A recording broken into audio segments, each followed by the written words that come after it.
So obviously I'm a little bit bummed that I have to follow up after that presentation. Nice work, guys. How's everyone doing? Good? Really? So my name is Adee, and I'm speaking tonight on behalf of myself and Estee's other dear friends, Mara and Ryla, from our junior year study abroad program. They're sending you lots of love from New York and Toronto. So Estee and I first met standing in line at Hebrew University 13 years ago. We had just gotten off of a very, very long flight from the States, and the university staff thought it would be a good idea to have us wait outside in the intense heat as we were one by one admitted into the housing office to receive room assignments. Welcome to Israel. So Estee and I started talking and we hit it off. We also realized that we were the cleverest ones there, or maybe the brattiest ones there. Take your pick, because we had thought ahead to request single rooms when everyone else was sharing. So when it was finally our turn, we marched into the housing office to take on the notorious Israeli bureaucracy and demand to be put in the same apartment. But lo and behold, they had already pre-assigned us to be roommates, to live together. So it was fate.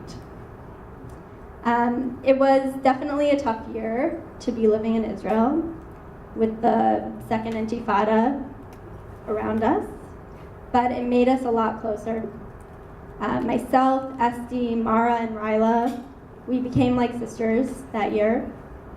And I think that's when we all realized what it meant to be a close friend of Estee's. Once you're in with Estee, you're really family, period. And you don't just get the dream team of Lori and Meir and Arik and Mia, you get the entire mishpacha. And I think that it would only be possible for someone who comes from a family that is that dedicated, that close, and that vibrant to be the way that Estee is. Estee is fiercely loyal. Year after year, she is the kind of friend whose support is rock solid. And this might sound a little bit funny. This was Mara's idea. Blame Mara. But Estee is the girl version of the boyfriend that we always wanted. She always remembers our birthdays and important milestones. She sends us thoughtful cards and packages just because.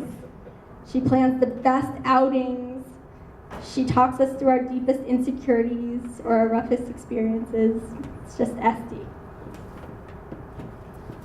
So, Craig, you obviously hit the jackpot. When Estee first told me about Craig, I did the responsible thing and I checked his references. And Craig made this incredibly easy for me because he also went to Camp Ramah in the Poconos, even though we didn't overlap there. So I called up my best friend Nancy Hollander, and of course she raved about Craig, and soon I got to meet Craig and find out for myself, and sure enough, Craig is the kind of guy with whom you feel immediately comfortable, plus he's a total mensch with a fantastic family. Sounds familiar. My husband Jordan and I were in LA exactly 2 years ago on this date and got to be present for the brunch that Estee and Craig hosted for their families to meet for the first time. Exactly 2 years ago.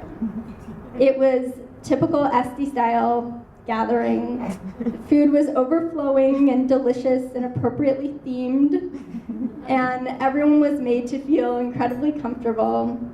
And most of all, everyone was just really happy because Estee and Craig are so easy to love, and they were clearly on their way to building a life together. And I think that's why we're all just so thrilled to be here right now. Estee and Craig make us all feel like one big family. And at the center are two people whom we love, who love each other. So we wish you every happiness together, Adee and Craig. L'chaim.